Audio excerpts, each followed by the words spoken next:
하나님의 큰 은혜가 오늘 예배 참석한 성도 여러분들 함께 하시기를 예수님의 이름으로 축복합니다. 하나님께서는 언약의 아들 이삭을 아브라함에게 허락하셨습니다. 이렇게 하나님은 소원을 돌보시는 분이시고요. 이스마엘로 인해서 큰 근심을 가졌지만 그 또한 하나님의 돌보심으로 해결이 되었습니다. 하나님은 근심을 돌봐주시는 분이죠. 그리고 아비멜렉과 약조를 통해서 좋은 초지와 가라지 않는 우물이 있는 토지를 소유하여 기반의 돌보심도 받게 됩니다. 지난 시간 말씀을 통해서 아브라함은 이렇게 하나님으로부터 소원의 돌보심도 받고 근심의 돌보심도 받고 기반의 돌보심도 받게 되었습니다. 얼마의 세월이 지났을까요? 하나님이 아브라함에게 나타나셨습니다. 그런데 이번에 출현하신 하나님은 언약을 주시고자 함이 아니고 아브라함을 시험하시고자 함이었습니다. 그 이후에 하나님이 아브라함을 시험하시려고 그를 부르시되라고 본문은 1절에 시작을 하고 있습니다. 우리는 이 말씀을 마음에 잘 새기게 됩니다. 하나님은 언약의 복만을 주시고자 오시는 분이 아니고 하나님은 시험의 난도 주시고자 찾아오신다는 것을 알아야 돼요. 그렇다고 언약과 시험은 각각이 아닙니다. 언약의 복을 받으려면 그 시험의 난을 통과를 해야 됩니다. 우리에게 항상 언약의 복과 시험의 난이 같이 온다는 것을 알아야 돼요. 지난 시간에는 언약의 아들 이삭을 주셨습니다. 본문에는 이삭을 제물로 드리라는 시험을 하고 계시죠. 이렇게 상반된 말씀처럼 보이지만 언약을 주신 분도 하나님이시고 시험을 주신 분도 하나님이세요. 이거를 받아들일 수가 있어야 됩니다. 좋은 아버지니까 그래요. 가짜 아버지면 좋은 것만 주겠죠. 너 그렇게 살다가 끝나라. 그러나 좋은 아버지는 좋은 것만 주는 게 아니에요. 어려움도 줘요. 왜? 아들이 끝까지 잘 되어야 하기 때문에 그렇죠. 결과는 여러분들이 다 잘 알 것입니다. 아브라함은 하나님의 최종적인 시험을 통과했습니다. 하나님으로부터 내가 나의 말을 준행하였습니다 라고 오늘 본문 우리가 봉독한 대로 인정을 받았습니다. 오늘 말씀을 듣는 우리 모두가 하나님으로부터 내가 나의 말을 준행하였음이니라 하는 하나님의 최종적인 시험에 통과해서 하나님 주신 언약의 복을 모두 받기를 축복을 합니다. 본문 이전에도 하나님은 아브라함에게 여러 가지 시험을 하셨죠. 처음에 아브라함을 택하시고 갈대아 우리 고향을 떠나라 명하신 것도 시험 아니겠습니까? 선대 때부터 쌓아놨던 모든 살림을 뒤로 하고 아무 연고도 없는 가나안으로 가라. 이거 시험이었죠. 또 아브라함 시험 가운데는 아들을 주시겠다고 하신 하나님의 말씀도 있습니다. 이것은 하나님이 아브라함에게 주신 언약이지만 그거를 기다리는 아브라함에게는 시험이었죠. 무려 25년 내내 그 시험을 이겨야 했습니다. 그러나 모든 시험보다 본문의 시험은 그 중대함을 볼 때 이전의 시험과는 비교할 수가 없습니다. 최종적인 시험이기 때문에 하나님은 가장 귀한 것을 가지고 시험을 합니다. 아브라함에게 가장 아끼는 것은 무엇이에요? 대부호로 수많은 가축과 노비입니까? 푸른 초지와 수온이 깊은 우물입니까? 아닙니다. 100세 얻은 아들입니다. 하나님은 하나밖에 없는 독자를 바치라고 하는 것이죠. 하나님은 아브라함을 부르십니다. 항상 하나님의 부름에 응답했던 아브라함은 내가 여기 있나이다고 속히 응답을 합니다. 오늘은 어떤 명령을 내리실까 하다를 기다리던 아브라함에게 귀가 의심스러울 정도의 음성을 듣게 되죠. 2절 말씀을 함께 볼게요.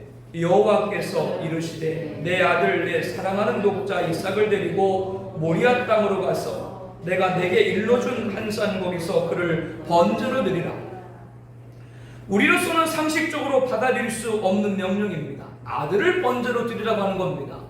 번제는 구약의 제사를 드리는 한 방법이죠. 짐승을 잡고 목과 내 다리를 자르고 가죽을 벗기고 내장을 내고 살을 각을 떠서 불로 살라 올려드리는 화제입니다. 이것은 짐승을 제물로 드릴 때 제사법입니다. 그런데 하나님은 아브라함에게 아들 이삭을 그와 같은 제물로 드리라고 하시는 것이죠. 하나님이 아브라함에게 아들 이삭을 제물로 드려갈 때 최종적인 시험인데요, 하나님은 아브라함에게 가장 아픈 곳을 찌르고 있는 거예요. 최종적인 시험은 우리들의 가장 아픈 곳을 찔러요. 아들을 바치라, 그렇게만 말씀하신 것이 아니라 내 사랑하는 독자라고 말합니다. 꼭 집어서 얘기해요. 그냥 아들을 바치라 그렇게 얘기하지, 사랑하는 독자라고 꼭 집어서 말씀을 하면서 아브라함이 아들 이삭을 얼마나 사랑하는지 아브라함으로 하여금 아들에 대한 사랑을 더욱더 확인하도록 하는 것처럼 보이기도 합니다. 아브라함에게 인간적으로 할 수 없는 일을 맡기신 것이죠. 이런 하나님의 명령을 아브라함은 어떤 각오를 했는지 다음날 아침 일찍 일어나서 나귀 안장을 지우고 두 종을 부르고 아들 이삭과 함께 번제에 있을 장작을 쪼개게 합니다. 아브라함이 참 비정하게 보이지 않아요? 무슨 기대하는 일을 위해서 일찍 일어난 것처럼 자신의 아들을 태울 장작을 이삭한테 쪼개서 준비하도록 하고 있습니다. 집을 떠난 지 3일쯤 되었습니다. 아브라함은 하나님이 지정하신 산 멀리서 바라보고 두 종에게 명을 내리죠. 너희들은 나귀와 함께 여기서 기다리라. 나는 하나님께 아들과 함께 예배하고 돌아오리라. 아브라함은 불과 칼을 손에 들었고 아브라함은 이삭에게 장작을 어깨에 짊어지게 했습니다. 이제 아버지와 아들 부자만이 하나님이 지정하신 산을 향해 올랐습니다. 어느 정도 걸었을까요? 이삭이 궁금한 것이 생겼어요. 불과 나무는 있거니와 번제할 어린 양은 어딨나이까? 이 말을 듣고 아브라함이 가슴이 출렁했을 법도 한데, 내 아들아, 번제할 양은 친히 하나님이 자기를 위해서 준비하셨으리라. 이 말을 하는 아브라함의 심정이 얼마나 찢었을까 짐작되지 않습니까? 하나님이 일러주신 곳에 이른 아브라함은 제단을 쌓고 나무를 벌려놓고 아무런 말도 하지 않은 채 아들을 결박합니다. 그리고 이삭도 아무런 반항도 하지 않고 결박한 그대로 제단에 눕죠. 아브라함은 한순간의 망설임도 없이 이삭을 향해 칼을 힘껏 내리치려고 했습니다. 이때 하나님이 보내신 여호와의 사자가 하늘로부터 급히 아브라함아 아브라함아 부릅니다. 이에 내가 여기 있나이다 답하는 아브라함에게 여호와의 사자가 말합니다. 본문 12절 말씀을 함께 볼게요. 사자가 이르시되 그 아이에게 내 손을 대지 말라. 그에게 아무 일도 하지 말라. 내가 내 아들 내 독자까지도 내게 아끼지 아니했으니 내가 이제야 내가 하나님을 경외하는 줄 아노라. 이 말씀을 들은 아브라함은 숯불에 걸려있는 수양을 발견하고 제물로 하나님께 올려드리죠. 수양을 번제로 드린 후 하나님은 여호와의 사자를 통해 재차 부른 후 이어서 말씀을 하십니다. 본문 16절 18절 말씀을 함께 보겠습니다. 이르시되 여호와께서 이르시기를 내가 나를 가리켜 맹세하노니 내가 이같이 행하여 내 아들 내 독자도 아끼지 아니했은즉 내가 내게 큰 복을 주고 내 씨가 크게 번성하여 하늘의 별과 같고 바닷가의 모래와 같게 하리니 내 씨가 그 대적의 성문을 차지하리라. 또 내 씨로 말미암아 천하 만민이 복을 받으리니 이는 내가 나의 말을 준행하였음이니라. 하나님께서는 아브라함이 하나님의 명을 따라 아들 이삭을 번제로 바치라고 했을 때 여호와의 사자를 통해서 두 번 반복해서 말씀하신 것이 있죠. 내 독자도 아끼지 아니하였은즉 내 독자도 아끼지 아니하였은즉 12절 16절에 반복해서 말씀을 합니다. 시험을 통과한 아브라함에게 주신 하나님의 인정입니다. 여러분, 아브라함에게 있어서 이삭은 어떤 존재입니까? 내 사랑하는 독자라고 하나님이 아브라함에게 말했을 정도로 아브라함에게 이삭은 사랑하는 아들이었습니다. 그 아들이 없다면 다른 아들이 있어요? 없어요? 없어요. 독자입니다. 이삭에 대한 아브라함의 사랑은 지극할 수밖에 없습니다. 아브라함의 이삭에 대한 사랑은 아브라함에 있어서 이삭은 전부라고 하는 거예요. 하나님은 우리를 최종적으로 시험할 때 가장 아픈 곳을 찌르고 두 번째는 전부를 찔러요. 여기에 통과해야 돼요. 최종적인 시험은 그냥 쉽게 되는 것이 아니에요. 여기까지 통과했을 때 아브라함이 그와 그 후손 대대로 언약의 모든 복을 받은 거예요. 하나님은 아브라함이 그러한 중에도 아들 이삭을 번제로 바치려는 것을 번제로 바친 것과 같이 여겼죠. 그리고 내 아들 내 독자까지도 내게 아끼지 아니하였으니 내가 이제야 내가 하나님을 경외한 줄 알았노라 라고 하셨습니다. 이 말을 갖고 말하면 하나님께서 아들을 바친 아브라함을 보고 이제야 내가 나를 가장 사랑하는 줄 알았다, 이렇게 말씀을 한 거예요. 그런 아브라함에게 하나님은 큰 복을 주고 내 씨가 크게 번성하여 하늘의 별과 같고 바닷가의 모래 같게 하고 내 씨가 내 대적의 성물을 차지할 것이며 또 내 씨로 말미암아 천하 만민이 복을 받으리니 이는 내가 나의 말을 준행하였습니다. 아멘. 이렇게 모든 복을 그에게 부어주었습니다. 하나님은 아브라함이 아들 이삭을 번제까지 드려 불로 살라지지 않았지만 말씀에 순종한 행위를 번제로 드린 것과 같이 여겼어요. 아브라함에게 큰 복과 창대를 그래서 허락하신 겁니다. 그러면 아브라함의 순종이 작은 것입니까? 그렇지 않죠. 이것은 작은 것이 아닙니다. 오직 하나님의 명령만을 따르며 묵묵히 산에 올랐던 아브라함을 여러분들 기억을 해보시길 바랍니다. 이러한 아브라함의 모습을 볼 때 아들 이삭이 불에 살려지는 번제가 되지 않았다고 하더라도 충분히 아브라함의 행동은 번제로 아들을 드린 것과 같은 행위로 하나님은 보신 것이죠. 만약 우리들에게 하나님이 이런 명령을 준다면 우리들은 어떻게 했을까요? 단순히 결정할 사안이 아닐 것입니다. 아브라함은 다음날 바로 결정했지만 우리 같으면 며칠 몇 날을 고민했을지 몰라요. 아브라함이 아내한테 얘기했어요, 안 했어요?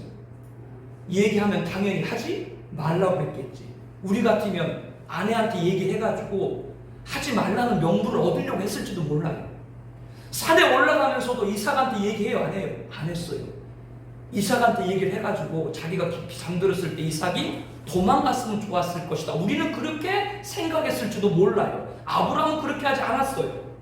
그러므로 정말로 아들을 번제가 되지 않았다고 하더라도 번제로 드린 같이 하나님은 아브라함을 인정하고 하늘의 복을 내리신 것입니다.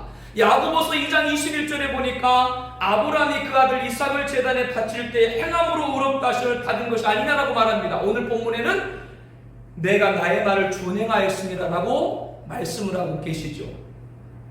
오늘 이 말씀을 통해서 우리들은 결론을 다 알고 있습니다. 결론을 다 알고 있는데도 불구하고 이 말씀을 들어야 되는 이유가 뭐예요? 하나님은 우리를 시험할 때 그것도 가장 아픈 곳을 찔러요. 사람이 감당할 시험밖에는 너희가 당한 것이 없나니 오직 하나님은 미쁘사 너희가 감당하지 못할 시험을 당함을 허락하지 아니하시고 시험 당할 쯤에 또한 피할 길을 내사 너희로 능히 감당하게 하시리라. 사랑하는 성도 여러분, 최종적인 시험, 가장 아픈 것을 찌를 때도 여러분에게 감당할 시험이 되시길 축복합니다. 이거를 넘어야 돼요. 둘도 하는 하나예요. 히브리서 11장 17절에 보게 되면 아브라함은 시험을 받을 때 믿음으로 이삭을 드렸으니 그는 약속을 받은 자로 돼 그 외아들을 드렸다. 외아들입니다. 둘도 아니고 하나다, 그 말이에요. 우리는 이 시험에 통과해야 됩니다. 둘도 아닌 하나의 시험에 통과해야 되는 것은 하나님 외에 앞설 수 있는 것이 있어서 안 된다, 그 말입니다. 신명기 4장 20절에 내 하나님 여호와는 소멸하신 분이시여 질투하시는 하나님이시라고 말씀을 합니다. 하나님은 어떤 분이라고요? 질투하시는 하나님이다. 하나님이 우리를 시험하시는데요, 하나님보다 사랑하는 것이 있어서는 안 됩니다. 그러므로 아브라함에게 사랑하는 독자 이삭을 바치라고 하는 거예요. 하나님보다 더 사랑하는 게 있어서는 안 돼요. 솔로몬은 본부인 외에 후궁이 700명이고 첩이 300명이에요. 1000명의 여인을 거느렸어요. 그러면 이스라엘 전역에 있는 그 예쁘고 예쁜 여자들은 다 왕궁으로 불러들였다는 말이 있잖아요. 그런데 그럼에도 불구하고 그는 애굽 바로의 딸과 모압과 암몬과 에돔과 시돈과 헷 여인들을 아내로 맞이했습니다. 왕이기 때문에 주변 국가의 이방의 공주와 정략적 결혼을 한 거죠. 왕이기 때문에 그럴 수 있다라고 치더라도 문제는 어떤 것이 문제가 됐냐면 주변 국가들과 화친하고자 그 나라 공주들과 정략 결혼한 것으로 그친 것이 아니라 이방 여인을 사랑했어요. 열왕기상 11장 1절에 보게 되면 이방의 많은 여인을 사랑했다고 말합니다. 여자들한테 마음을 뺏겼어요. 나중에 어떻게 됐습니까? 여인들이 솔로몬의 마음을 돌려 다른 신을 따르겠다라고 열왕기상 11장 4절에 말합니다. 거룩한 성전 있는 예루살렘에 이방의 산당을 짓고 몰록 등 우상을 섬겼습니다. 결과가 어떻게 됐습니까?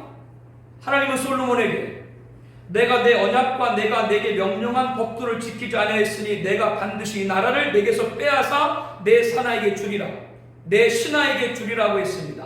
나라를 두 조각으로 나누겠다라고 말하는 것이죠. 그 원인이 뭐예요? 하나님보다 이방 여인을 사랑했습니다. 하나님은 하나님보다 앞서 사랑하는 것을 용납하지 않으세요. 이 시간 우리 모두 다짐하는 시간을 갖기를 원합니다. 하나님보다 더 사랑할 만한 존재나 가치가 있는가 하는 것입니다. 잠시 한눈을 팔고 있는 것은 아닌지 모르겠습니다.